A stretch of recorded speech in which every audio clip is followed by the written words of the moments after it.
الدین الخالص. السلام علیکم ورحمۃ اللہ وبرکاتہ. الحمد للہ نحمده ونستعینه ونستغفره ونؤمن به ونتوکل علیہ ونعوذ باللہ من شرور انفسنا وسیئات اعمالنا من يهده اللہ فلا مضل له ومن يضلل فلا هادی له واشهد ان لا الہ الا اللہ وحده لا شریک له واشهد ان محمدا عبده ورسوله. یا ایھا الذین آمنوا اتقوا اللہ حق تقاته ولا تموتن الا وانتم مسلمون. یا ایھا الناس اتقوا ربکم الذی خلقکم من نفس واحدہ وخلق منها زوجها وبث منهما رجالا كثيرا ونساء واتقوا الله الذي تساءلون به والأرحام إن الله كان عليكم رقيبا. يا أيها الذين آمنوا اتقوا الله وقولوا قولا سديدا يصلح لكم أعمالكم ويغفر لكم ذنوبكم ومن يطع الله ورسوله فقد فاز فوزا عظيما. أما بعد فإن خير الحديث كتاب الله وخير الهدي هدي محمد صلى الله عليه وسلم وشر الأمور محدثاتها وكل محدثة بدعة وكل بدعة ضلالة وكل ضلالة في النار. أعوذ بالله من الشيطان الرجيم. بسم الله الرحمن الرحيم. ما كان لنبي أن يكون له أسرى حتى يثخن في الأرض تريدون عرض الدنيا والله يريد الآخرة. وقال لولا كتاب من الله سبق لمسكم فيما أخذتم عذاب عظيم. محترم اسلامی بزرگوں، نوجوان ساتھیوں، حاضرین درس، آج فی الحقیقت یہ سیرت صحابہ کی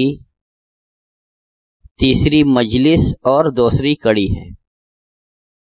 سیرت ابوبکر صدیق رضی اللہ تعالی عنہ پر ہم نے شیخ اسد اعظمی حفظہ اللہ و تولاہ سے 2 حلقوں پر مشتمل کافی تفصیلی ان کی سیرت کے متعلق گفتگو سنی، لیکن پھر آپس کے تبادلہ خیال سے یہ طے پایا کہ ان برگزیدہ شخصیات کی سیرت کے اتنے گوشے ہیں کہ اگر ہر ایک کو تفصیل کے ساتھ بیان کیا جائے تو ان کے سیرت کے ہر گوشے کے لیے ایک حلقہ چاہیے اور کئی حلقوں پر پروگرام مشتمل ہو جائے، جو شاید سامعین کے لیے زیادہ مناسب اور موزوں نہ رہے. تو یہ طے پایا کہ ایک نشست میں ایک صحابی کی سیرت کے جو نمایاں پہلو ہیں ان کو اجاگر کر دیا جائے، کچھ اور باتوں کی طرف اشارہ کرتے ہوئے کوشش یہ ہو کہ 1 گھنٹے کے درس میں ایک صحابی کی سیرت کو مکمل کر لیا جائے، یا اگر اس سے کم و بیش کچھ وقت لگے تو، لیکن حلقہ ایک رہے. آج جس شخصیت کی بات ہم لوگ سنیں گے، خلیفہ راشد ثانی، اللہ کے رسول صلی اللہ علیہ وسلم کے خسر، حضرت حفصہ رضی اللہ تعالی عنہا ام المؤمنین کے والد حضرت عمر ابن الخطاب رضی اللہ تعالی عنہ کے بارے میں، ان کی سیرت کی ابتدا ان کے نام، نسب، لقب اور ان کا جو کچھ اسلام سے پہلے کا ان کے زندگی کے حالات تھے اور اسلام کے بعد جو کچھ ان کی زندگی میں تبدیلیاں ہوئی، سننے سے پہلے اس شخصیت کے بارے میں غور کرو جس کی سیرت کو پڑھنے کے لیے آج تک کے دنیا کے دانشور ہمیشہ خواہش مند رہتے ہیں کہ ہم عمر کی سیرت کو پڑھیں، اور خاص طور سے ان کے زمانہ خلافت میں ان کے طریقہ خلافت کو، خاص طور سے ان کی جو سیاسی اصلاحات نہیں بلکہ کہا جائے کہ سیاسی ایجادات تھیں، ان کو دیکھا جائے. آج تک رہتی دنیا کے لیے اتنی ہی کارگر ہے، بھلے 14 صدیاں اس پر گزر چکی ہیں. تو آئیے ہم ان کے نام و نسب سے متعلق سنتے ہیں اور اسی سے بات کا آغاز کرتے ہیں. نام ان کا عمر ابن الخطاب ابن نوفل ابن عبد العزہ ابن رباح ابن عبداللہ ابن قرط ابن رزاح ابن عدی ابن کعب ابن لوئی ابن غالب العدوی القرشی ہے. قریش کے قبیلہ بنو عدی سے ان کا تعلق تھا. کنیت ابو حفص ہے، اور اکثر لوگوں نے کہا ہے کہ حفصہ رضی اللہ تعالی عنہا کی طرف منسوب کر کے اپنے آپ کو ابو حفص کہتے تھے. کچھ لوگوں نے کہا کہ شعر کے ناموں میں سے ایک نام حفص ہے، اور ان کی بہادری کی بنا پر ان کی کنیت ابو حفص پڑی تھی. بہرحال یہ ان کے نام اور کنیت کے تعلق سے. لقب کی جہاں تک بات آئی، برادرم ذبیان حفظ اللہ نے کہا کہ ان کا لقب فاروق ہے. فاروق کا مطلب ہوتا ہے بے حد فرق کر دینے والا، دو چیزوں کے درمیان تفریق کی ایک لکیر، ایک لائن کھینچ دینے والا شخص. اور ان کا نام فاروق کیوں پڑا، اس سلسلے میں بھی دو روایتیں ملتی ہیں. ایک تو یہ کہ اللہ نے ان کے ذریعے سے حق اور باطل کے درمیان تفریق کر دی، جس طرح سے کہ اللہ تبارک تعالیٰ نے غزوہ بدر کا نام یوم الفرقان رکھا. اور دوسری روایت یہ ہے کہ ان کے اسلام لانے کے بعد اسلام کی دعوت جو اب تک خفیہ تھی، پوشیدہ طور پر اور سری اور مخفی طور پر لوگوں کے درمیان پہنچائی جاتی تھی، ان کے اسلام لانے کے بعد اس دعوت کو اعلانیہ طور پر خود ان کے ہی اقدام پر اس کو اعلانیہ طور پر لوگوں کے سامنے پیش کیا جانے لگا. تو اس لیے یہ فاروق کہلائے. اور اس کا تھوڑا سا اور تذکرہ انشاءاللہ ان کے اسلام کے واقعے پر اور اسلام کے بعد لانے کے بعد انہوں نے اللہ کے رسول صلی اللہ علیہ وسلم سے جو کچھ کہا اور اس کے جیسی باتیں ان سے دو موقعوں پر صادر ہوئیں، صلح حدیبیہ کے موقع پر بھی اور ان کے اسلام لانے کے بعد بھی. ان کی والدہ کا نام حنتمہ بنت ہاشم المخزومیہ تھا. یہ بنو مخزوم کی تھیں.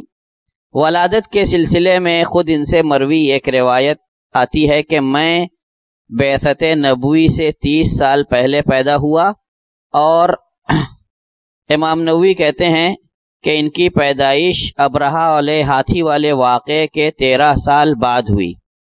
اور ان کے اسلام لانے کے بارے میں یہ بات مشہور ہے کہ یہ سن 6 نبوت میں، یعنی اللہ کے رسول صلی اللہ علیہ وسلم کو نبی بنائے جانے کے 6 سال مشرف با اسلام ہوئے. اسلام لانے کا واقعہ آپ لوگ بہت مشہور ہے، سنتے ہیں، اور اس پر اگلی کڑی میں ہم آئیں گے. پہلے ان کی بیویاں اور ان کے بچوں کے تعلق سے کچھ باتیں سنی جائیں. ان کی پہلی بیوی زینب بنت مظعون تھیں. ان سے 3 اولادیں ہوئیں، عبداللہ ابن عمر رضی اللہ تعالیٰ عنہما، عبد الرحمن الاکبر، اور حضرت حفصہ رضی اللہ تعالیٰ عنہ ام المؤمنین. دوسری بیوی ان کی ملکہ بنت جرول تھیں. ان سے عبید اللہ پیدا ہوئے. حضرت عمر رضی اللہ تعالیٰ عنہ نے بعد میں انہیں طلاق دے دی تھی. پھر قریبہ بنت ابی امیہ المخزومی سے شادی کی، انہیں بھی طلاق دے دی. پھر ام حکیم بنت الحارث ابن ہشام سے شادی کی. ان سے ایک بیٹی فاطمہ پیدا ہوئیں، اور بعد ازیں انہیں بھی طلاق دے دی تھی. پھر ایک بیوی ان کی ام کلثوم بنت ابی طالب، حضرت علی ابن ابی طالب رضی اللہ تعالی عنہ کی صاحبزادی اور اللہ کے رسول صلی اللہ علیہ وسلم کی نواسی حضرت حسن اور حسین رضی اللہ تعالی عنہما کی سوتیلی بہن، نہیں سگی بہن، فاطمہ رضی اللہ تعالی عنہ کی اولاد میں سے. تو یہ ام کلثوم بنت علی بن ابی طالب سے ان کی 2 اولادیں ہوئیں، زید اور رقیہ.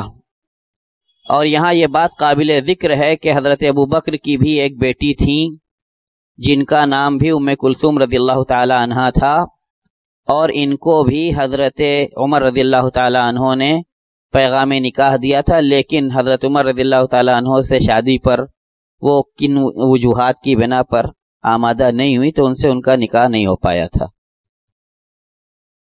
ام کلثوم بنت جرول ابن مالک، یہ تیسری ام کلثوم ہیں جو حضرت عمر رضی اللہ تعالی عنہ کی زندگی میں آئی، اور وہ دوسری ایسی جن سے انہوں نے شادی کی. ان سے بھی ایک بیٹے پیدا ہوئے زید الاصغر کے نام کے، اور دوسرے بیٹے عبید اللہ کے نام کے پیدا ہوئے. ساتویں خاتون جو آپ کی زندگی میں آئیں جمیلہ بنت ثابت، جن کے بارے میں آتا ہے کہ ان کا نام عاصیہ تھا. عاصیہ عین اور الف اور صاد اور یا اور گول جو ہے تائے مربوطہ کے ساتھ عاصیہ. تو اللہ کے رسول نے کہا کہ نہیں، آپ عاصیہ نہیں ہیں بلکہ آپ جمیلہ، ان کا نام بدل دیا تھا. ان سے حضرت عمر رضی اللہ تعالیٰ عنہ کے صاحبزادے عاصم پیدا ہوئے. آٹھویں خاتون لہیہ، یہ ام ولد تھی، لونڈی تھی. ان سے ان کے بیٹے عبد الرحمن الاوسط پیدا ہوئے، اور ایک دوسری ام ولد اور تھیں، ایک دوسری لونڈی، ان سے عبد الرحمن الاصغر پیدا ہوئے. تو گویا عبد الرحمن نام کے آپ کے 3 صاحبزادے تھے. نویں خاتون ام حکیم بنت الحارث ابن ہشام ہیں. ان سے ایک اور بچی فاطمہ نام کی پیدا ہوئی. اور 10ویں خاتون فقیہہ ہیں. ان سے حضرت عمر کی سب سے چھوٹی بیٹی زینب پیدا ہوئی. اور 11ویں خاتون جن کا نام سیرت نگاروں نے شمار کرایا ہے عاتقہ بنت زید ہیں. ان سے عیاض ابن عمر رضی اللہ تعالیٰ عنہما پیدا ہوئے. عمر رضی اللہ تعالیٰ عنہ کا گھر زمانہ جاہلیت میں عاقر نامی ایک پہاڑ کے دامن میں ان کا گھر تھا. وہ پہاڑ آج بھی موجود ہے، اور شخصیت کا اثر اسے کہتے ہیں کہ اب لوگ اس پہاڑ کو جبل عمر کے نام سے جانتے ہیں. جو حجاج مکہ گئے ہوں گے، حرم شریف سے زیادہ دور نہیں ہے وہ پہاڑ، تو جبل عمر کو شاید ان لوگوں نے اپنی آنکھوں سے دیکھا بھی ہو. اب آتے ہیں حضرت عمر رضی اللہ تعالیٰ عنہ کے حلیے اور ان کی بعض شباہت اور صفات کی طرف. لمبے تڑنگے انسان تھے، طویل القامت، اور اتنے لمبے تھے کہ اپنی لمبائی کی وجہ سے لوگوں کے درمیان کھڑے رہیں تو ایسا محسوس ہو دور سے کہ یہ سواری پر ہیں.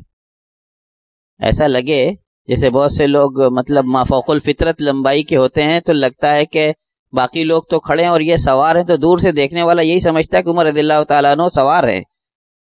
گنج تھا، سر پہ بال نہ تھے، لہیم شہیم انسان تھے، لمبائی کے ساتھ ساتھ تنومند بھی تھے. گورے چٹے تھے، مگر ان کے زمانے میں، جوانی میں یا نوجوانی کی ہی عمر میں مکہ میں قحط پڑا، اور اس میں انہوں نے اچھی غذائیں چھوڑ دی تھیں، گوشت اور روغن وغیرہ، جس سے کہ ان کی رنگت کچھ متاثر ہوئی اور رنگ سانولا ہو گیا. چہرے پر گھنی داڑھی تھی، چہرے پر گھنی داڑھی تھی. داڑھی کے کناروں کے بال زردی مائل سرخ تھے، اور بعد میں جب ان کے داڑھی کے بال سفید ہونے لگے تو مہندی لگا کر کے ان کا خضاب کرتے تھے اور ان کو اسی رنگ کا زردی مائل سرخ کر لیتے تھے. اور حضرت عمر رضی اللہ تعالیٰ عنہ کی صلاحیت کا اندازہ اسی سے لگائیے. کچھ چیزیں ان کے اندر ایسی تھیں جو ان کو واقعی دوسروں سے ممتاز کرتی تھیں، اور یہ بات قابل ذکر ہے کہ وہ دونوں ہاتھوں سے کام کرتے تھے. کچھ لوگوں نے کہا کہ وہ بائیں ہاتھ سے کام کرتے تھے، لیکن بہت سے لوگوں نے لکھا کہ کانا اعسرا ایسرا، کہ وہ ایسے شخص تھے جو دونوں ہاتھوں کے استعمال سے اپنا کام کر لیتے تھے. یعنی ان کے دونوں ہاتھ برابر طریقے سے چلتے تھے. جیسے عام طور سے ہم لوگ دائیں ہاتھ کے یا بائیں ہتھی، جس کو لیفٹی کہا جاتا ہے، ہوتے ہیں، حضرت عمر رضی اللہ تعالیٰ عنہ کو یہ صلاحیت حاصل تھی کہ وہ دونوں ہاتھوں سے کام کر لیتے تھے. شخصیت بہت باوقار اور باروب تھی. دیکھنے والا ان کی شخصیت سے ہی مرعوب ہو جاتا تھا. زمانہ جاہلیت میں بھی ایسا نہیں تھا کہ سوسائٹی کے ایک معطل سے یا عام سے انسان تھے.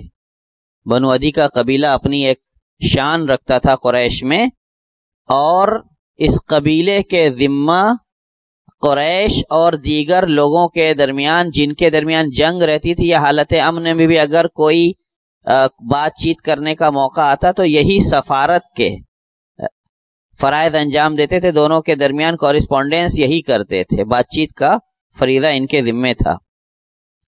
اسلام لانے کا جو واقعہ ہے،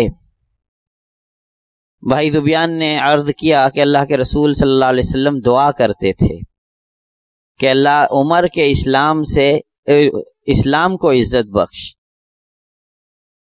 اور بعد میں روایت میں آتا ہے کہ عمر کے اسلام لانے کے بعد لوگوں نے اس بات کی گواہی دی کہ ما زلنا معززین منذ اسلم عمر، کہ عمر رضی اللہ تعالیٰ عنہ کے اسلام لانے کے بعد ہم ہمیشہ باعزت ہی رہے. ہمیں کبھی ذلت و خواری کا سامنا نہیں کرنا پڑا۔ اسلام لانے کے واقعے میں وہ حدیث مختلف روایات سے آئی ہے، جو روایت میں نے آج کے لیے منتخب کی اس میں ہے کہ اللہ کے رسول صلی اللہ علیہ وسلم نے دعا کی کہ اللہم اعز الاسلام باحد العمرین عمر بن الخطاب و عمرو بن ہشام، کہ اللہ تو اسلام کو دو میں سے کسی ایک عمر کے ذریعے سے عزت بخش دے، ایک تو عمر بن الخطاب ہیں اور دوسرے عمرو بن ہشام جو ابو جہل کا نام تھا، کہ یا تو ابو جہل کو توفیق دے، ہدایت دے اسلام کی، یا عمر کو دے تاکہ اسلام کو کچھ قوت حاصل ہو۔ یہ اللہ کے رسول کی دعا تھی حضرت عمر رضی اللہ تعالیٰ عنہ کے حق میں۔ پھر ایک دوسرا واقعہ بیان کیا جاتا ہے کہ ایک دن یہ رات میں نکلے کہ میں آج مسجد حرام اللہ کے رسول سے پہلے پہنچوں گا اور اللہ کے رسول کی نماز اور تلاوت وغیرہ دیکھوں گا، تو دیکھا اللہ کے رسول ہی پہلے پہنچے ہوئے ہیں، تو یہ کعبہ کے پردے میں گھس گئے۔ اللہ کے رسول صلی اللہ علیہ وسلم الحاقہ ملحقہ کی تلاوت کر رہے تھے، سورہ حاقہ کی۔ تو جب یہ کوئی تصور اللہ کے رسول صلی اللہ علیہ وسلم کے بارے میں قائم کرتے، سوچتے یہ تو شاعر لگتے ہیں، تو آپ صلی اللہ علیہ وسلم تلاوت کر وما ہوا بقول شاعر، اور جب یہ سوچتے کہ یہ ہماری بات کیسے جان گئے تو کاہن لگتے ہیں، تو اللہ کے رسول تلاوت وما بقول کاہن، تو انہوں نے کہا کہ ارے یہ تو کاہن بھی نہیں ہے، شاعر بھی نہیں ہے۔ اور تبھی سے اللہ کی ہیبت اور اسلام کی صداقت دھیرے دھیرے حضرت عمر رضی اللہ تعالیٰ عنہ کے دل میں گھر کرنا شروع ہو گئی تھی، اسلام کا بیج ان کے دل میں پڑ گیا تھا۔ لیکن غصہ اللہ کے رسول صلی اللہ علیہ وسلم پر ان کو بہت تھا کہ انہوں نے مکہ کے لوگوں کے درمیان تفریق مچا دی ہے، لوگ اپنا آبائی دین چھوڑ کر اس نئے دین میں داخل ہو رہے ہیں، اچھا خاصا اختلاف ہو رہا ہے۔ تو ایک دن یہ تلوار لے کر کے نکلے، بعض روایت میں آتا ہے کہ اللہ کے رسول کے قتل کے ارادے سے، اور بعض روایات میں آتا ہے کہ یہ ان کی عادت تھی، یہ یوں ہی نکلے تھے، ارادہ تھا اسلام لانے کا، لیکن مسلح ہو کر چلنے کی عادت تھی تو مسلح ہو کر نکلے۔ بہرحال تو ایک شخص ان سے ملا، نعیم ابن عبداللہ نام کا، اور انہوں نے کہا کہاں جا رہے عمر؟ تو کہا کہ جا رہا ہوں محمد کی خبر لینے صلی اللہ علیہ وسلم۔ تو انہوں نے کہا پہلے اپنے بھائی سعید ابن زید اور اپنی بہن فاطمہ کی خبر لے لو۔ وہ دونوں صابی ہو گئے، یعنی بے دین ہو گئے۔ تو یہ ان کے گھر پہنچے، روایات میں آتا ہے کہ حضرت خبیب رضی اللہ تعالیٰ عنہ ان دونوں کو قرآن پڑھا رہے تھے۔ اور روایتوں میں دو طرح کی باتیں، ایک میں سورہ حدید کا تذکرہ، ایک میں سورہ طٰہٰ کا۔ تو لوگوں نے کہا کہ سورہ طٰہٰ یہ مکی ہے اور سورہ حدید مدنی ہے، تو سورہ طٰہٰ ہی کی تلاوت کر رہے تھے کیونکہ حضرت عمر کا اسلام مکے میں ہے۔ تو انہوں نے جب تلاوت کی آواز دروازے سے سنی تو پوچھا آپ لوگ میرے آنے سے پہلے کیا پڑھ رہے تھے؟ لیکن ان ساری روایات میں سے ترمذی والی جو روایت اللہ کے رسول کی دعا کی ہے اس کو ائمہ نے صحیح قرار دیا، باقی ساری روایتیں کی سند منقطع ہے یا اس میں کوئی راوی ایسا ہے جو ناقابل اعتبار ہے۔ تو ان سارے قصوں کو اکرم ضیاء العمری جو بہت بڑے سیرت نگار ہیں جدید دور کے، انہوں نے کہا ان سارے سیاق سے استناس کر کے کہا جا سکتا ہے کہ یہ ساری وجوہات، اور مولانا سیفی الرحمن مبارک پوری رحمۃ اللہ علیہ بھی جانب گئے کہ یہ ساری وجوہات مل کر کے ان کے اسلام لانے کا سبب بنی۔ تو انہوں نے وہ صحیفہ مانگا، ان کی بہن نے کہا، اس میں کچھ جھگڑا ہوا، انہوں نے مارا، دد و کوب بھی کیا، زخمی ہو گئی، وہ سب آپ لوگ جانتے ہیں۔ بہرحال وہ صحیفہ لیا اور پڑھتے گئے کہ اننی ان اللہ لا الہ الا انا فاعبدنی واقم الصلاۃ لذکری ان الساعۃ آتیۃ اکاد اخفیہا لتجزی کل نفس بما تسعی۔ یہ آیات سننی تھیں کہ دل میں ایک عجیب سی کیفیت طاری ہوئی، وہاں سے سیدھے دار ارقم گئے، اور احادیث میں آتا ہے کہ حضرت حمزہ اور کسی نے ان کا شانہ پکڑ کے اللہ کے رسول کے سامنے پیش کیا اور کہا چھوڑ دو عمر، کہ ہم پوچھتے ہیں عمر سے کس ارادے سے آئیں، اور انہوں نے فوراً اللہ کے رسول صلی اللہ علیہ وسلم کو دیکھتے ہوئے اللہ کی وحدانیت اور اللہ کے رسول صلی اللہ علیہ وسلم کی رسالت کی گواہی دی تھی۔ اسلام لانے کے بعد یہ اپنے ننیحالوں میں گئے، آتا ہے کہ ماموؤں کے پاس گئے، سب سے اپنے اسلام کا اعلان کیا، اور ہر کوئی ان کے اسلام کی خبر سن کر کے دروازہ بند کر لیتا تھا، کوئی ان کی بات سننے کے لیے یا ان کی طرف کوئی توجہ دینے کے لیے آمادہ نہیں تھا۔ تو یہ خانہ کعبہ میں آئے اور سوچا کہ اپنے اسلام کا اعلان کیسے کریں، تو کسی نے مشورہ دیا کہ ایک شخص ہے جس کے پیٹ میں کوئی بات پچتی نہیں ہے، بڑا پیٹ کا چھچلا انسان ہے، آپ جا کر کے بس اس سے کہہ دو کہ میں اسلام لے آیا، وہ پورے مکے میں خبر عام کر دے گا۔ حضرت عمر نے ایسے ہی کیا، جا کے اس سے کہہ دیا کہ دیکھو بھائی میں اسلام لے آیا ہوں، اور اس نے وہ واویلا مچایا کہ سب کو خبر کر دی کہ عمر مسلمان ہو گئے ہیں، اور اس طرح آپ کے اسلام کی خبر پھیل گئی۔ اور حضرت عمر بھی یہی چاہتے تھے کہ میرا اسلام مخفی نہ رہے بلکہ علی الاعلان رہے۔ دار ارقم میں حضرت عمر رضی اللہ تعالیٰ عنہ نے اللہ کے رسول صلی اللہ علیہ وسلم سے کہا کہ کیا ہم حق پر نہیں ہیں؟ جس دین کی دعوت ہم نے قبول کی ہے وہ دین سچا نہیں ہے؟ سب نے کہا کہ دین، اللہ کے رسول نے کہا کہ دین سچا ہے، ہماری دعوت حق ہے۔ تو کہا کہ فعلام الاختفاء، تو یہ چھپ چھپ کے کیوں دعوت کا کام ہو رہا ہے؟ تو اللہ کے رسول صلی اللہ علیہ وسلم نے ان سے 3 روز قبل حضرت حمزہ اسلام لا چکے تھے، ان سے 3 روز قبل حضرت حمزہ اسلام لا چکے تھے۔ حضرت حمزہ رضی اللہ تعالیٰ عنہ کو ایک صف میں کھڑا کیا اور کچھ مسلمانوں کے ساتھ حضرت عمر کو دوسری صف میں کھڑا کیا اور کہا جاؤ اعلان کر دو اسلام کا۔ یہ لوگ حرم شریف گئے، حضرت عمر ہر حلقے میں جا کر کے اسلام کا اعلان کرتے رہے، کسی کی ہمت نہ ہوئی کہ حضرت عمر رضی اللہ تعالیٰ عنہ یا مسلمانوں سے کوئی تعرض کرتا، جبکہ بعد روایت میں آیا ہے کہ عمر کے اسلام لانے کے بعد رضی اللہ تعالیٰ عنہ کچھ لوگوں نے ان کے ساتھ معمولی سی مار پیٹ کی تھی کچھ دیر تک، جو بعد میں کچھ لوگوں کے مداخلت سے ختم ہو گئی تھی۔ کچھ لوگوں نے گھر جا کر کے بھی ان سے جھگڑا کیا، جو کچھ لوگوں نے بیچ میں پڑھ کر کے ختم کرا دیا تھا۔ بہرحال اسلام لائے مکی زندگی میں اللہ کے رسول صلی اللہ علیہ وسلم کے بہترین ساتھی ثابت ہوئے، اور ان سے اسلام کو جو قوت ملی وہ ان واقعات سے ظاہر ہے۔ اب تک مسلمان جو ہجرت کرتے تھے چھپ چھپا کر کے مکے والوں کی ایذا رسانیوں سے بچتے ہوئے بڑے ہی پوشیدہ طور پر ہجرت کرتے تھے، ان کو جب ہجرت کی اجازت دی اللہ کے رسول صلی اللہ علیہ وسلم نے کہا کہ نہیں میں کوئی کام چھپ چھپا کے نہیں کرتا۔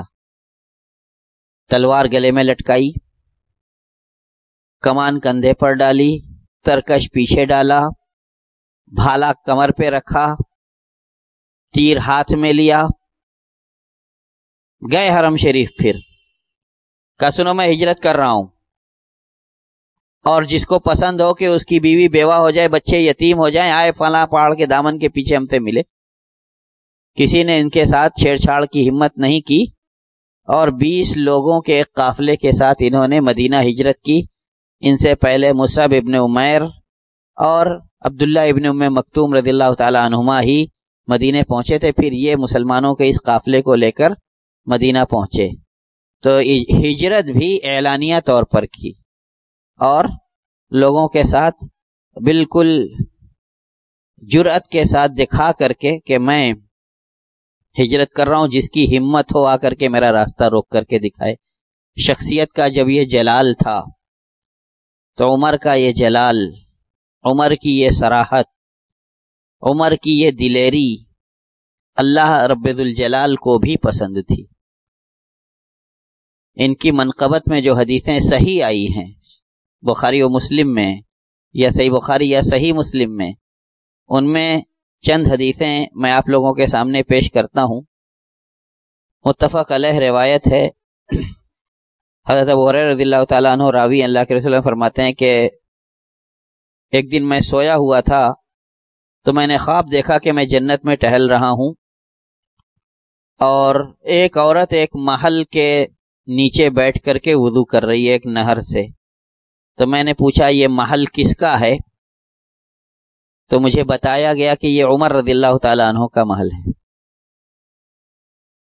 تو میں نے ارادہ کیا کہ اس محل میں داخل ہو کر کے دیکھوں کہ یہ محل اندر سے کیسا ہے، کہ اچانک مجھے عمر آپ کی غیرت یاد آئی کہ آپ اپنی چیزوں پر نہایت غیور ہیں، تو کہیں آپ ناراض نہ ہو جائیں، اس لیے میں آپ کے محل میں جنت میں داخل نہیں ہوا۔ یہ خواب کی بات اللہ کے رسول صلی اللہ علیہ وسلم بیان کر رہے ہیں حضرت عمر سے۔ حضرت عمر رضی اللہ تعالیٰ عنہ سن کر کے فرماتے ہیں اللہ کے رسول آپ سے غیرت ہوگی، آپ گھس جاتے تو داخل ہو کر کے دیکھتے تو مجھے خوشی ہوتی، آپ سے کیسی غیرت۔ دوسری حدیث بھی بخاری مسلم کی ہے، ابو سعید خدری رضی اللہ تعالیٰ عنہ راوی ہیں، کہتے ہیں کہ ایک دن میں نے خواب میں دیکھا کہ لوگ میرے سامنے سے آ کر کے پیش ہو رہے ہیں، تو سب کے اوپر قمیصیں، کسی کی قمیص سینے تک بالکل یہاں، کسی کی سینے کے نیچے تک یہاں۔ حضرت عمر رضی اللہ تعالیٰ عنہ بھی گزرتے ہیں، پورا جبہ ہے اور دامن زمین سے لگتا ہوا گھسیٹتے ہوئے جا رہے ہیں۔ تو لوگوں نے کہا کہ اس کی تعویل کیجئے، تو اللہ کے رسول صلی اللہ علیہ وسلم نے کہا تھا کہ یہ ان کی دینداری ہے، اتنے مکمل دینداری ہے کہ لوگوں کی دینداریوں سے کہیں بڑھی ہوئی، جہاں سینے اور پیٹ تک پہنچتی ہے ان کی دینداری قدموں سے بھی نیچے۔ اور صحیح بخاری و مسلم کی ہی متفق علیہ روایت ہے، سعد بن ابی وقاص رضی اللہ تعالیٰ عنہ راوی ہیں، اللہ کے رسول صلی اللہ علیہ وسلم نے حضرت عمر رضی اللہ تعالیٰ عنہ سے مخاطب کر کے فرمایا کہ واللہ یا عمر ما لقیک شیطان سالکا فجا قط الا سلک فجا غیر فجک۔ عمر معلوم ہے قسم اللہ کی، اگر شیطان آپ کو راستے میں مل جاتا ہے نا تو آپ کا راستہ چھوڑ کر کے اپنا راستہ بدل لیتا ہے، کسی اور راستے چلا جاتا ہے۔ اور اس روایت کا کچھ لوگوں نے پس منظر ذکر کیا کہ اللہ کے رسول صلی اللہ علیہ وسلم نے کوئی لشکر بھیجا تھا، تو ایک حبشی لونڈی نے نظر مان لی تھی کہ اگر لشکر صحیح سلامت لوٹ کر کے آئے گا تو میں اللہ کے رسول صلی اللہ علیہ وسلم کے سامنے کھڑی ہو کر کے دف بجاؤں گی، جو پتلی چپٹی ڈھولک ہوتی ہے وہ بجاؤں گی۔ تو اللہ کے رسول صلی اللہ علیہ وسلم جب لشکر واپس آیا، اس نے آ کر کے اپنی نظر بیان کی، اللہ کے رسول نے کہا ٹھیک ہے جاؤ بیان کر لو، اپنی نظر پوری کر لو۔ تو دف بجا رہی تھی کہ حضرت ابو بکر آئے بجاتی رہی، دیگر صحابہ آئے بجاتی رہی، جب حضرت عمر آئے تو دف کو اپنے پیچھے رکھ کر اسی پر بیٹھ گئی کہ حضرت عمر دیکھ نہ پائیں۔ تو اللہ کے رسول صلی اللہ علیہ وسلم نے اس وقت فرمایا تھا کہ عمر تم سے تو انس و جن میں کے شیطان بھاگتے ہیں، اور تم جب اگر کوئی راستہ چلتے ہو تو شیطان راستہ بدل لیتا ہے، تم سے شیطان ڈرتا ہے۔ ملہم تھے بھائی، زبیان نے بیان کیا کہ بہت سے موقعوں پر حضرت عمر کی تائید میں قرآن نازل ہوا، یہ ملہم تھے۔ کہا جاتا ہے کہ غیب سے ان کو باتوں کا جیسے ذہن میں آنا الہام ہوتا تھا۔ صحیح بخاری کی روایت ہے، حضرت ابو ہریرہ رضی اللہ تعالیٰ عنہ راوی ہیں، کہتے ہیں لقد کان فیما کان قبلکم من الامم ناس محدثون، کہ ہم سے پہلی جو امتیں تھیں اس میں کچھ لوگ ایسے ہوتے تھے جن کو غیب سے الہام ہوتا تھا۔ اگر اس امت میں کوئی ایسا شخص ہے تو وہ عمر بن الخطاب رضی اللہ تعالیٰ عنہ ہیں۔ اور امام ترمذی نے اپنی سنن میں عقبہ بن عامر رضی اللہ تعالیٰ عنہ سے روایت کی ہے کہ لو کان بعد نبی لکان عمر، اور اگر میرے بعد کوئی نبی ہوتا تو اللہ کے رسول صلی اللہ علیہ وسلم نے فرمایا کہ وہ عمر ہوتے۔ تو ان روایتوں کی روشنی میں ہم حضرت عمر کی شخصیت کا اندازہ لگائیں کہ کتنی منقبت تھی ان کی۔ اب قرآن جو ان کی موافقت میں نازل ہوا، امام بخاری کی روایت میں 3 موقعوں پر، اور امام مسلم نے بھی ایک روایت بیان کی اپنی صحیح میں کہ 3 موقعوں پر، لیکن امام مسلم کی روایت میں امام بخاری کی روایت سے زائد ایک واقعہ ہے۔ علامہ سیوطی رحمۃ اللہ علیہ نے لوگوں کے حوالے سے نقل کیا ہے کہ 21 جگہوں پر قرآن حضرت عمر رضی اللہ تعالیٰ عنہ کی تائید میں نازل ہوا، حضرت عمر رضی اللہ تعالیٰ عنہ کی رائے پر۔ جو سب سے اہم کچھ مواقع ہیں اور جو صحیح احادیث کی روشنی میں ثابت شدہ ہیں، میں ان کو ذکر کرنا چاہتا ہوں۔ غزوہ بدر جب ہوا، قیدی حضرت عقیل ابن ابی طالب اور کچھ اور نامور حضرت عمر کے خاندان کے ان کے قریبی، حضرت ابو بکر کے قریبی اور عقیل حضرت علی رضی اللہ تعالیٰ عنہ کے سگے بھائی، یہ لوگ قید ہو کر کے آئے۔ اللہ کے رسول صلی اللہ علیہ وسلم صحابہ کرام سے مشورہ کرتے ہیں کیا کیا جائے۔ حضرت ابو بکر رضی اللہ تعالیٰ عنہ کہتے ہیں کہ سب سے فدیہ لے کر کے چھوڑ دیا جائے۔ حضرت عمر کہتے ہیں نہیں، عقیل کو علی کے حوالے کرو، علی اس کی گردن مار دیں، میرا جو قریبی رشتہ دار ہے میرے حوالے کرو، میں اس کی گردن مار دیتا ہوں، ابو بکر کے قریبی رشتہ دار کو ابو بکر کے حوالے کرو، وہ اس کی گردن مارے، لوگوں کو یہ پیغام جائے کہ اسلام کہیں سے کمزور نہیں ہے۔ اللہ کے رسول صلی اللہ علیہ وسلم نے حضرت ابوبکر رضی اللہ تعالیٰ عنہ کا مشورہ مان لیا اور فدیہ لے لے کر جنگ بدر کے قیدیوں کو رہا کر دیا۔ دوسرے دن صبح جلدی حضرت عمر رضی اللہ تعالیٰ عنہ کے جنگ کے بعد کا ماحول ہے، پتہ نہیں کیا ضرورت ہوگی اللہ کے رسول کو، چلو انہی کے پاس چلا جائے۔ آتے ہیں تو دیکھتے ہیں کہ حضرت ابوبکر اور حضرت اللہ کے رسول صلی اللہ علیہ وسلم بیٹھ کر کے زاروں قطار رو رہے ہیں۔ تو کہا کہ اللہ کے رسول صلی اللہ علیہ وسلم، آپ پر میرے ماں باپ قربان ہوں، میں قربان ہوں، بتائیے آپ دونوں کیوں رو رہے ہیں؟ اگر رونے لائق بات ہوئی تو میں بھی آپ کے ساتھ روؤں گا، اور اگر رلائی نہیں آئی تو رونے کی کوشش کروں گا۔ تو کہا کہ عمر، کل آپ کا جو مشورہ تھا اسی کی موافقت میں قرآن نازل ہوا ہے، اور اللہ تبارک و تعالیٰ نے فَإِمَّا مَنًّا بَعْدُ وَإِمَّا فِدَاءً حَتَّى تَضَعَ الْحَرْبُ أَوْزَارَهَا والی آیت چونکہ اتاری تھی، اس لیے اللہ تعالیٰ نے فرمایا کہ لولا کتاب من اللہ سبق، اگر اللہ کا فرمان نازل نہ ہوا ہوتا تو یہ جو پیڑ دیکھ رہے ہو اس کے قریب تھا ہم سے عذاب اور نازل ہو جاتا۔ تو یہ پہلا موقع تھا۔ امہات المؤمنین رضوان اللہ علیہم اجمعین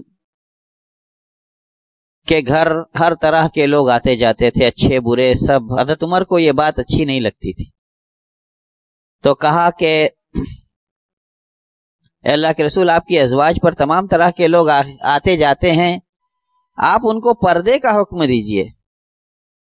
اللہ تبارک تعالیٰ کو عمر رضی اللہ تعالیٰ عنہ کی یہ بات پسند آئی اور آیت نازل ہوئی، یا ایھا النبی قل لازواجک وبناتک ونساء المؤمنین یدنین علیہن من جلابیبہن، پوری پردے والی آیت نازل ہوتی ہے، اور حضرت عمر کی موافقت میں اللہ تعالیٰ قرآن نازل کرتا ہے، امہات المومنین پردہ کرنے لگے۔ صحیح مسلم کی روایت ہے، حضرت سودا بنت زمعہ ام المومنین رضی اللہ تعالیٰ عنہ بڑی لمبی تڑنگی تھیں،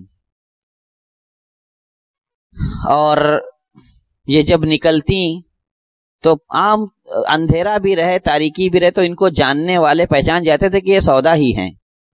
تو ایک مرتبہ آئے تھے حجاب سے کے نازل ہونے سے بس تھوڑی دیر پہلے اللہ کے رسول حضرت عائشہ کے گھر میں تھے، یہ نکلیں قضاء حاجت وغیرہ کے لیے، اللہ کے رسول نے اجازت دی تھی، تو یہ نکلیں جانے لگیں قضاء حاجت کے لیے۔ حضرت عمر رضی اللہ تعالیٰ عنہ نے دیکھ لیا اور کہا کہ سودا، آپ ہم سے چھپ نہیں سکتی، ہم پہچان جاتے ہیں کہ آپ ہی ہیں۔ ان کا مقصد تھا کہ آپ لوگ گھر سے نہ نکلیے یا ایسے نکلیے کہ کوئی نہ دیکھے۔ کہتے ہیں کہ اللہ کے رسول صلی اللہ علیہ وسلم ہاتھ میں کچھ گوشت کا ٹکڑا یا ہڈی وغیرہ تھی، اس کو لیے تھے، اور آیت نازل ہوتی ہے اور وہ ٹکڑا آپ کے ہاتھی میں رہتا ہے، آپ پھر آیت پڑھتے ہیں، لیکن پھر بھی کہتے ہیں کہ انسانی ضرورت کے لیے آپ لوگ اپنے گھر سے پردے کے ساتھ اور سناٹے کے وقت میں نکل کے استنجا اور وغیرہ کی حاجت کے لیے جا سکتی ہیں۔ مقام ابراہیم جو تھا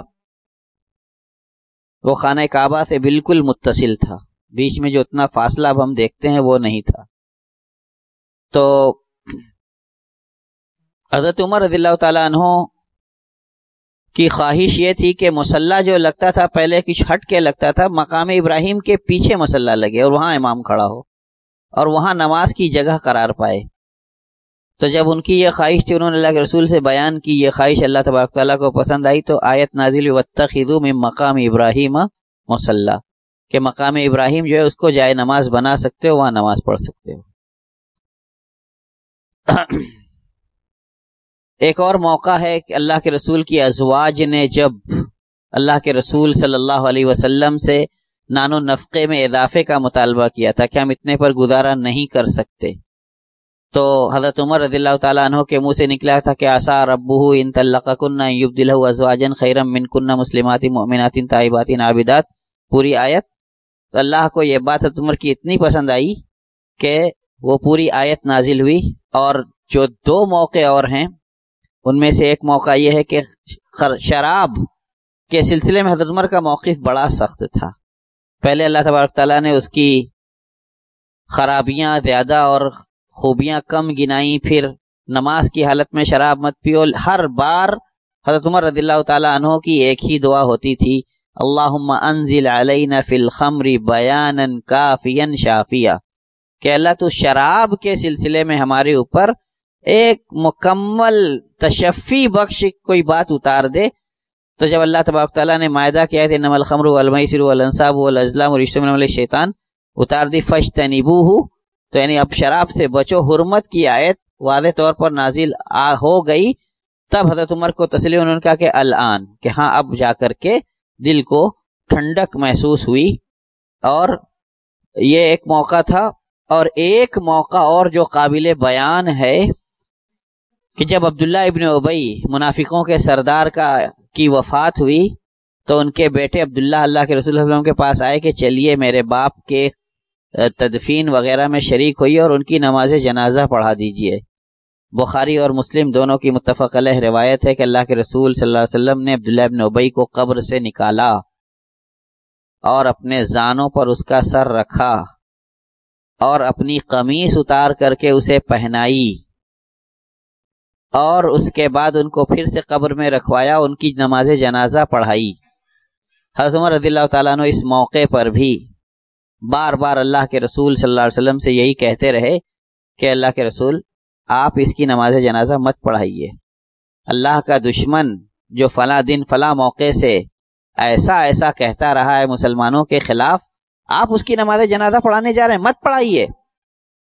اللہ کے رسول صلی اللہ علیہ وسلم نے فرمایا کہ اللہ تعالیٰ نے قرآن اتارا ہے کہ سواء علیہم استغفرت لہم ام لم تستغفر لہم، اور بعض دوسری جگہوں پر ہے کہ آپ نے اگر 70 سے زائد مرتبہ بھی استغفار کیا لن یغفر اللہ لہم، اللہ ان کی مغفرت نہیں کرے گا۔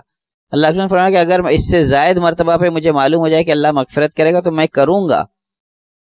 روایات میں تھا کہ عمر گھوم کر کے اللہ کے رسول صلی اللہ علیہ وسلم کے سامنے کھڑے ہو گئے اور کہا کہ مت پڑھیے اس کی نماز جنازہ۔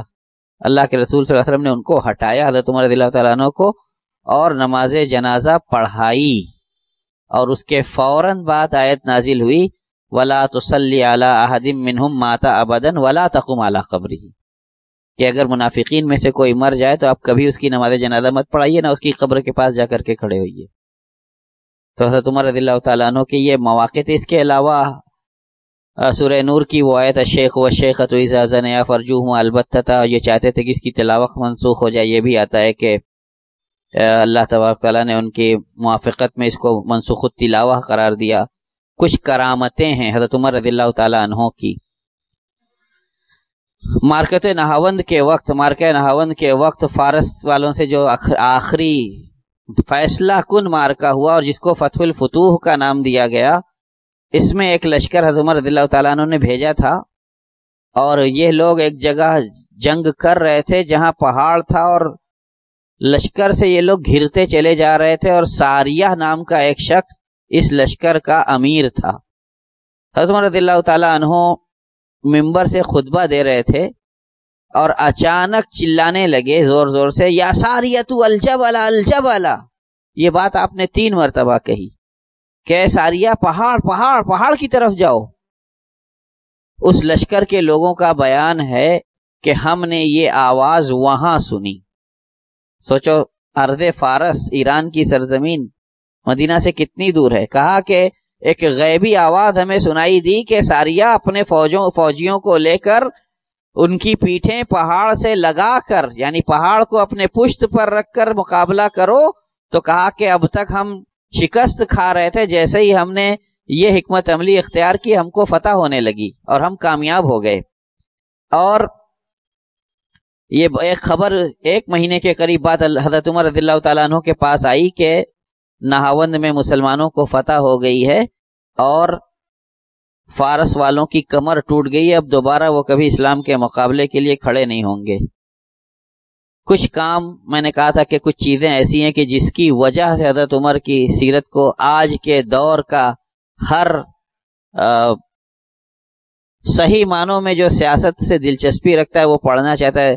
گاندھی جی نے بھی سنا کہ حضرت عمر کی سیرت کو کافی مطالعہ کیا تھا اور بہت متاثر تھے، تو کچھ چیزیں انہوں نے پہلے ایجاد کی، جیسے یہ جو ہمارے درمیان اسلامی کیلنڈر لٹکتا ہے جس میں اسلامی تاریخیں ہوتی ہیں۔ حضرت ابو موسیٰ اشعری رضی اللہ تعالیٰ عنہ کے پاس حضرت عمر رضی اللہ تعالیٰ عنہ کا خط جاتا ہے مہینے کی تو تاریخ لکھی ہوتی ہے، سال کا اندراج نہیں ہوتا. تو انہوں نے لکھا حضرت عمر کو کہ آپ کے فرمان ہم تک آتے ہیں، مہینے تو درج ہوتے ہیں کیونکہ اسلامی مہینے کے تو نام مقرر تھے، سال نہیں درج ہوتا، ہمیں پتہ نہیں چلتا آپ کے یہاں سے کب پہنچا ہم تک آپ کے یہاں سے کب چلا ہم تک کب پہنچا، تو آپ اسلامی تاریخ متعین کر دیجئے. مشورہ ہوتا رہا، کسی نے کہا اللہ کے رسول کے نبوت ملنے کے دن سے، کسی نے کہا کہ پیدائش کے دن سے، کسی نے کہا کہ غزوہ بدر کے دن سے، مختلف رائے آئیں. پھر یہ طے ہوا کہ اللہ کے رسول کی ہجرت کے وقت سے تاریخ کا آغاز کیا جائے. تو ربیع الاول کے آغاز میں آپ نے ہجرت کی تو کہا کہ اور پیچھے چلا جائے، اللہ کے نزدیک پہلا مہینہ محرم کا ہے، تو محرم اور ہجرت والے سال سے اسلامی تاریخ کی ابتدا کر دی جائے. تو آج تک وہی تاریخ رائج ہے. دوسرا کام حضرت عمر کو سب سے پہلے انہوں نے ہی مشورہ دیا تھا کہ قرآن کو ایک صحیفے میں جمع کیا جائے. تو یہ کارنامہ بھی اگرچہ حضرت عمر رضی اللہ تعالیٰ عنہ کے دور خلافت میں انجام پایا، لیکن اس میں حضرت عمر رضی اللہ تعالیٰ عنہ کا بھی بہت بڑا رول تھا. لوگ اللہ کے رسول صلی اللہ علیہ وسلم کی وفات کے بعد مختلف اماموں کے پیچھے الگ الگ مسجد نبوی میں قیام اللیل کرتے تھے، تراویح پڑھتے تھے. حضرت عمر نے دیکھا کہ یہ تو ایک انتشار کی شکل لگ رہی، مسلمانوں میں مطلب اتحاد نہیں ہے.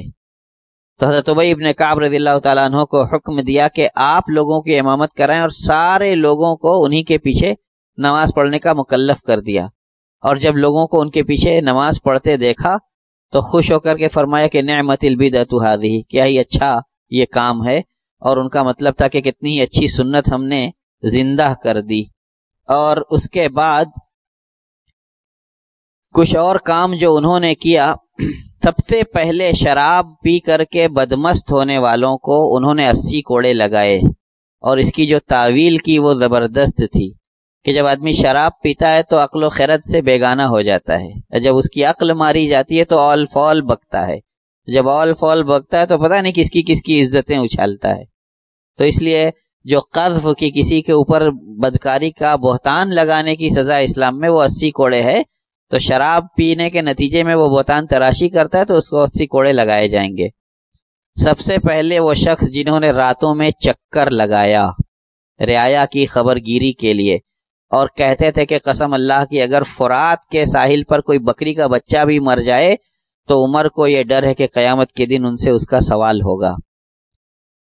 تو راتوں میں چکر لگاتے تھے. ایک بہت مشہور واقعہ آپ لوگ سنتے ہیں کہ ایک عورت ہانڈی پر کچھ رکھ کر ابال رہی تھی، پانی تھا اور بچے بھوک سے بلبلا رہے تھے. اس کے پاس گئے تو پوچھا کہ کیا ہے، تو کہا کہ بچے بھوک سے بلبلا رہے ہیں، میں ہانڈی پر پانی رکھ کر کے ابال رہی ہوں کہ یہ تھک کر کے روگ آ کر کے سو جائیں گے، میرے پاس کھانے کے لیے دینے کے لیے کچھ ہے نہیں. تو حضرت عمر رضی اللہ تعالیٰ عنہ اس واقعے سے بہت متاثر ہوئے، روتے ہوئے بیت المال آئے اور آٹا اور گھی اپنے غلام اسلم سے کہا کہ میرے پیٹھ پر لا دو. اسلم نے کہا کہ لاؤ میں لے چلتا ہوں. کہا کہ آج میرا بوجھ اٹھا لوگے، قیامت کے دن کون اٹھائے گا؟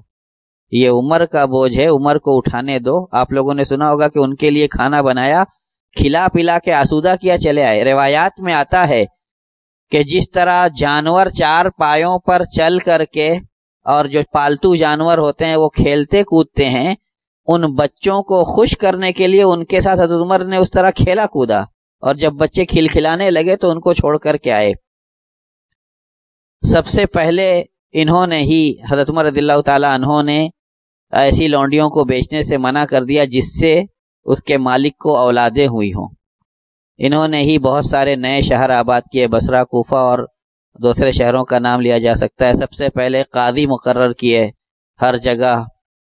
سب سے پہلے مصر سے کھانے پینے کا سامان بذریعہ کشتی کے جزیرہ عرب کے ساحل تک اور وہاں سے مدینہ منگوانے کا انتظام کیا. یہود کو جزیرہ عرب سے نکالنے کی زبردست مہم انہوں نے چھیڑی اور اس میں پوری کامیابی حاصل کی. اور مسجد نبوی میں جو زمین مٹی کی تھی اور لوگوں کو سجدہ کرنے کے وقت دھول غبار وغیرہ لگتا تھا تو چھوٹی چھوٹی بجریاں بچھوا کر کے تاکہ سجدہ کرنے والوں کے پیشانی سے مٹی نہ لگے، پہلے تو بجریاں بچھوائیں. پھر جب حالات کا تقاضا ہوا تو سب سے پہلے مسجد نبوی میں توسیع کی. سن 17 ہجری میں مکہ نبوی میں توسیع کی، اور اللہ کے رسول صلی اللہ علیہ وسلم کا فرمان ان کے پیش نظر تھا کہ مسجد کی توسیع کرنے میں کوئی حرج نہیں ہے، یعنی کوئی گناہ کا کام یہ نہیں ہے.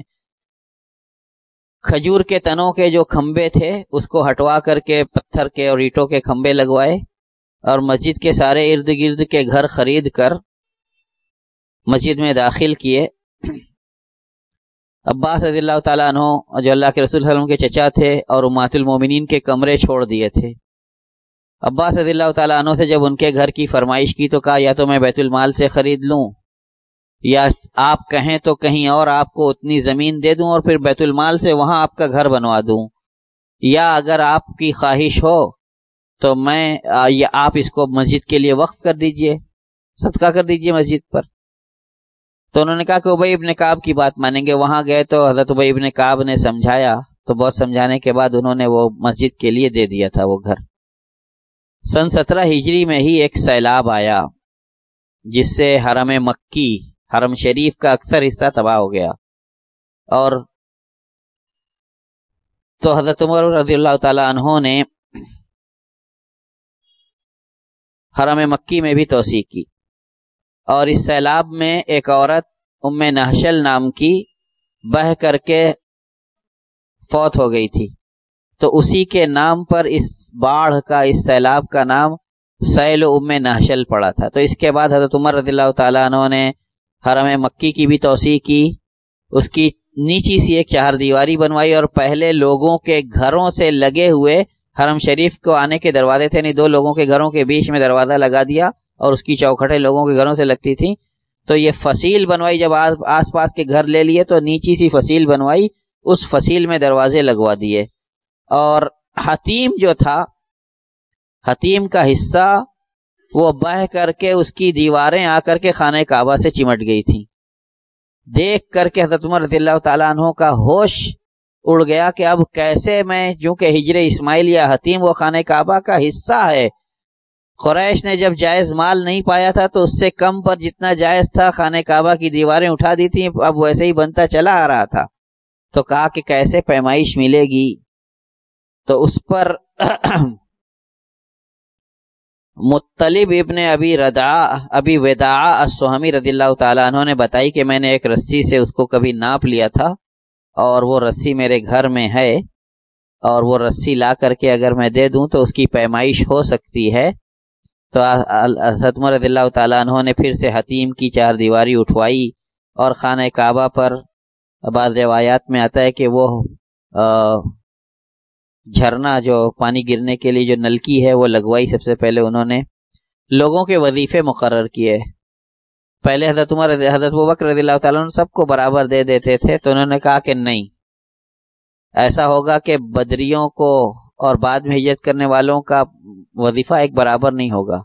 تو بدری صحابہ کو 4000، بدر میں شامل ہونے والے صحابہ کے بیٹوں کو 2000، امہات المؤمنین کو 12000، حضرت حسن اور حسین کو 5000، ان کے نانا کی قرابت کی وجہ سے ایسے ہی سب کے وظیفے مقرر کیے، اور بیت المال سے یہ لوگ پاتے تھے. شیر خوار بچوں کے وظیفے متعین تھے، لیکن دودھ چھوڑنے کے بعد جب ان کے دودھ پینے کی مدت ختم ہو جائے تو ان کو بھی بیت المال سے وظیفہ ملتا تھا. ایک عورت کو حضرت عمر رضی اللہ تعالیٰ عنہ نے سنا کہ وہ اپنے بچے کو مار مار کر کے دودھ چھڑا رہی تھی. پوچھا کیا وجہ ہے؟ اس نے پہچانا نہیں کہ خلیفۃ امیر المؤمنین ہیں. تو کہا کہ عمر تب تک بچوں کا وظیفہ نہیں دیتے جب تک دودھ نہ چھوڑ دے، تو میں اس کا دودھ چھڑا رہی ہوں کہ اس کو وظیفہ ملنے لگے بیت المال سے. عمر رضی اللہ تعالیٰ عنہ کراہ اٹھے کہ میں نے یہ کیا کیا ہے. کتنی ماؤں نے بچوں کا دودھ پینے کا حق صرف اس لیے چھینا ہوگا کہ ان کو بیت المال سے وظیفہ ملنے لگے. اعلان کیا کہ کوئی زبردستی اپنے بچوں کا دودھ نہ چھوڑائے. آج سے ہر مولود کو اس کے پیدا ہوتے ہی بیت المال سے وظیفہ ملے گا. اور ایسے ہی نہیں، راستے میں پڑے ہوئے لقیط کو، مطلب لاوارث بچوں کی اگر بھی کوئی پرورش کرتا ہے تو بیت المال سے اس کا بھی وظیفہ ملے گا. بوڑھے ذمیوں کا وظیفہ کا خراج معاف کر دیا تھا. ہوا یوں کہ کچھ واقعے ہیں جن پر صحت کے اعتبار سے لوگوں نے کلام کیا ہے. میں چند ایک واقعہ ذکر کرتا ہوں اور اس کے بعد اس سے جو اہم باتیں ہیں ان کی طرف آتا ہوں. ایک واقعہ ذکر کیا جاتا ہے کہ ایک بار حضرت عمر نے اعلان کر دیا کہ کوئی مہر میں غلو نہ اختیار کرے، حد سے زیادہ مہر نہ دے. اللہ کے رسول صلی اللہ علیہ وسلم نے جو اپنی امہات اپنی ازواج کو دیا یا اپنی بیٹیوں کا جتنا مہر لیا بس اتنا ہی مہر دیا جائے. تو ایک عورت نے کھڑی ہو کر کے حضرت عمر سے اس سلسلے میں حجت کی کہ اللہ تعالیٰ فرماتا ہے کہ وَآتَيْتُمْ إِحْدَاهُنَّ قِنطَارًا فَلَا تَأْخُذُوا مِنْهُ شَيْئًا، آپ کیوں مقرر کرتے ہیں؟ مگر یہ قصہ ثابت نہیں ہے. دوسرا جو بہت مشہور قصہ شد و مت سے بیان کیا جاتا ہے کہ دریائے نیل میں ہر سال ایک دلہن ڈالی جاتی تھی جس کو عروس النیل کہا جاتا تھا، اور تب تک دریائے نیل بہتا نہیں تھا جب تک کہ اس میں وہ لڑکی مطلب جب تک اس کی قربانی نہ دی جائے. تو حضرت عمر رضی اللہ تعالیٰ عنہ کو جب یہ بات حضرت عمرو بن العاص رضی اللہ تعالیٰ عنہ نے لکھی تو انہوں نے ایک نیل کے نام خط لکھا تھا کہ اگر تو اپنے مرضی سے بہتی ہے تو رک جا مت بہ، اور اگر اللہ کے مرضی سے بہتی ہے تو بلا اس لڑکی کی جان لیے تو جاری ہو جا. تو ایک رات میں 16 گز دریائے نیل چڑھی تھی یہ کہا جاتا ہے، لیکن یہ واقعہ ثابت شدہ نہیں ہے. اسی طرح سے بہت سارے واقعات، حضرت عمر کی سیرت کا ایک پہلو یہ بھی ہے کہ بہت سارے واقعات ان کی طرف منسوب کیے جاتے ہیں جن کی تاریخی کوئی حیثیت نہیں ہے. حضرت عمر رضی اللہ تعالیٰ عنہ کی سیرت کو اگر اور بیان کیا جائے، ان کی جو سیاسی اصلاحات تھیں، تو ایک بار انہوں نے دیکھا کہ کوئی فوجی کی بیوی اپنے شوہر کی جدائی کی شدت سے شکوہ کر رہی ہے، کچھ اشعار پڑھ رہی ہے. تو انہوں نے عورتوں سے مشورہ کیا کہ ایک عورت اپنے شوہر کی دوری پر کتنے دن صبر کر سکتی ہے؟ تو لوگوں نے مشورہ دیا کہ 4 مہینے. تو حضرت عمر رضی اللہ تعالیٰ عنہ نے کہا تو ٹھیک ہے، 1 مہینے آمد کے اور 1 مہینے رفت کے. تو 6 مہینے اب کسی بھی فوجی کی جو اسلامی محاذ پر گیا ہو اس کی ڈیوٹی 6 مہینے سے زیادہ نہیں رہے گی. 6 مہینے وہ اپنے گھر رہے گا اور 6 مہینے محاذ پر جائے گا. حضرت عمر رضی اللہ تعالیٰ عنہ نے اس کے علاوہ بھی بہت سارے ایسے کام کیے جس کے بعد اسلام کو دنیا کے اندر ایک نئی شناخت ملی. لیکن ایک دعا وہ کرتے تھے کہ اے اللہ تبارک و تعالی تو مجھے شہادت کی موت دے اور اپنے نبی کے شہر میں شہادت کی موت دے. اور لوگ جب آپ کو شہادت کی دعا دیتے تو ایک طرف یہ بھی کہتے کہ جزیرہ عرب پورا ہم نے فتح کر لیا اور میں اسلامی سلطنت کی راجدھانی مدینہ منورہ مدینہ نبی میں موجود ہوں، شہادت کا تصور کہاں سے ہوگا؟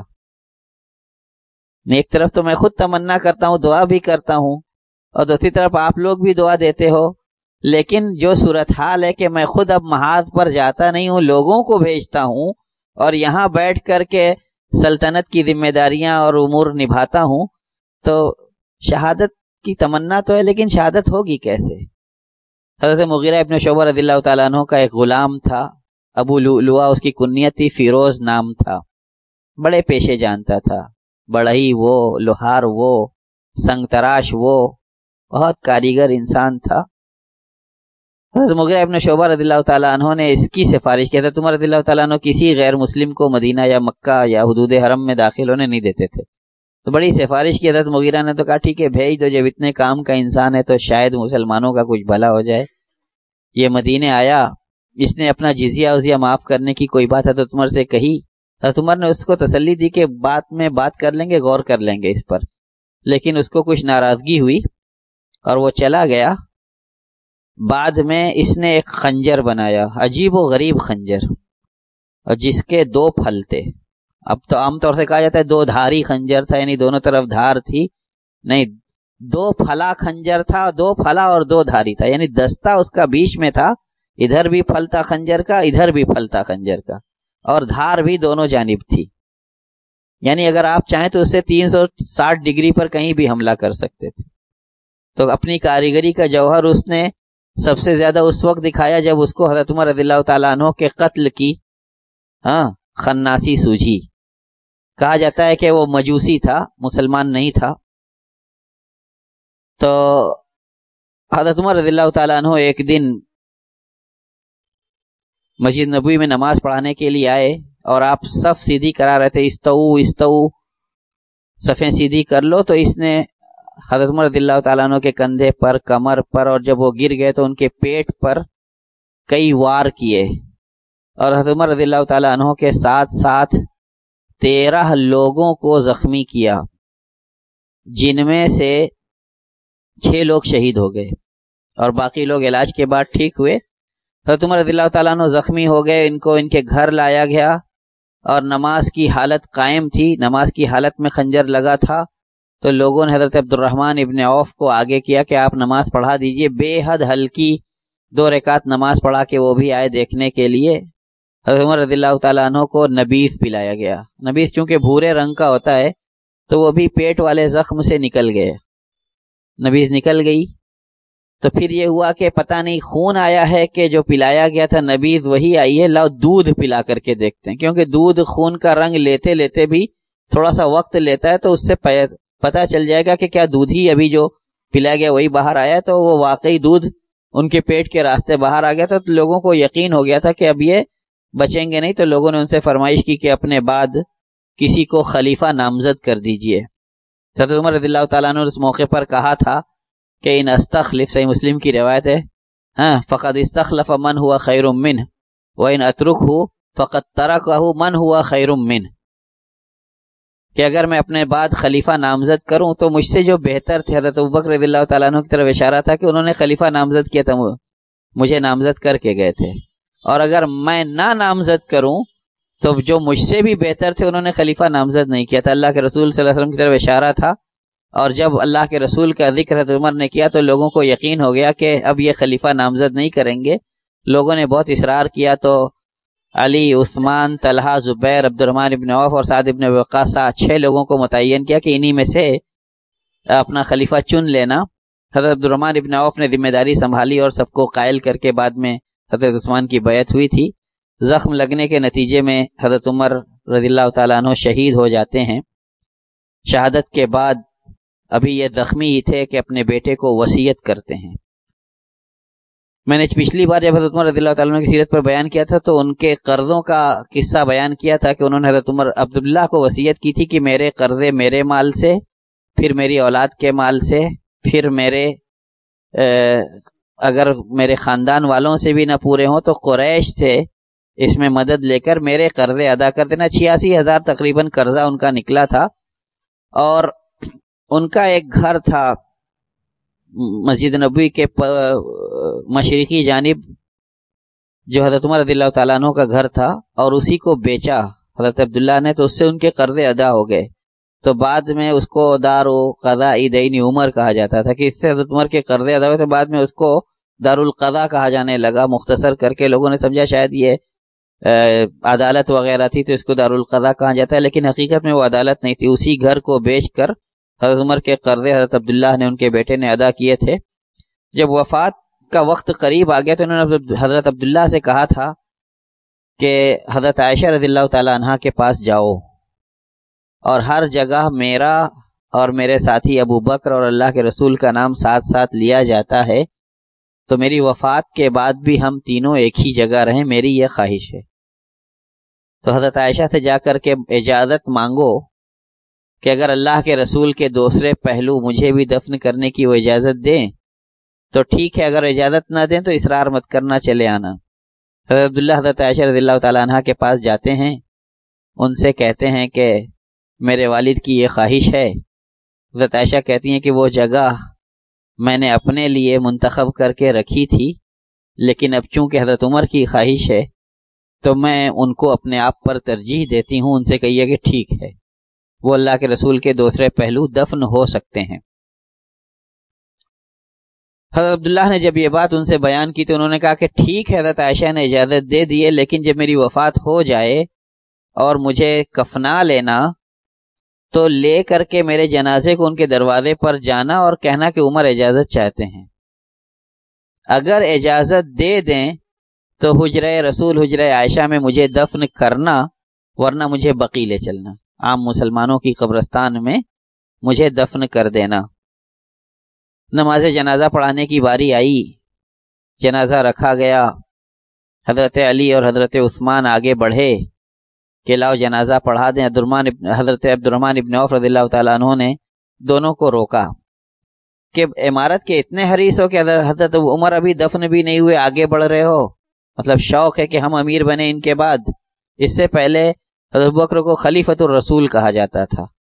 جب حضرت عمر کو خلیفہ بنایا گیا تو لوگ ان کو خلیفتی رسول اللہ کہنے لگے. تو لوگوں کو یہ تشویش بھی تھی کہ جب ان کے بعد خلفاء آئیں گے تو کیا کہا جائے گا کہ خلیفتی رسول اللہ، تو بڑا لمبا ٹائٹل ہوتا چلا جائے گا. تو سب سے پہلے حضرت عمر کو امیر المؤمنین کہا گیا اور اس کے بعد خلفاء کو امیر المؤمنین کہا جانے لگا. تو کہا کہ عمارت کا اتنا شوق ہے دونوں آگے بڑھ رہے ہو، چلو پیچھے ہٹو. دونوں کو پیچھے ہٹایا اور حضرت صہیب رومی رضی اللہ تعالیٰ عنہ سے کہا کہ آپ جنازہ پڑھائیے. انہوں نے جنازہ کی نماز پڑھائی اور اس کے بعد حضرت عثمان، حضرت علی دونوں، حضرت زبیر ابن العوام، خود عبدالرحمن ابن عوف، حضرت سعد ابن ابی وقاص اور حضرت عمر کے بیٹے عبداللہ، ان لوگوں نے قبر میں اتر کر حضرت عمر رضی اللہ تعالیٰ عنہ کی تدفین مکمل کی. اللہ ان خیر القرون کے نفوس قدسیہ سے راضی ہو اور ہمیں ان کی سیرت سے جو کچھ ہم نے سنا ہے اس کو اپنی عملی زندگی میں روئے عمل اور برسر عمل لانے کی توفیق بخشے اور ہمیں ان کی سیرت پر چلنے کی توفیق دے جب تک اس جہان فانی میں زندہ رکھے، ایمان اور اسلام پر قائم و دائم رکھے اور ہمارا خاتمہ بھی اسلام پر ہو. اقول قولی ھذا واستغفر اللہ لی ولکم ولسائر المسلمین من کل ذنب فاستغفروہ انہ هو الغفور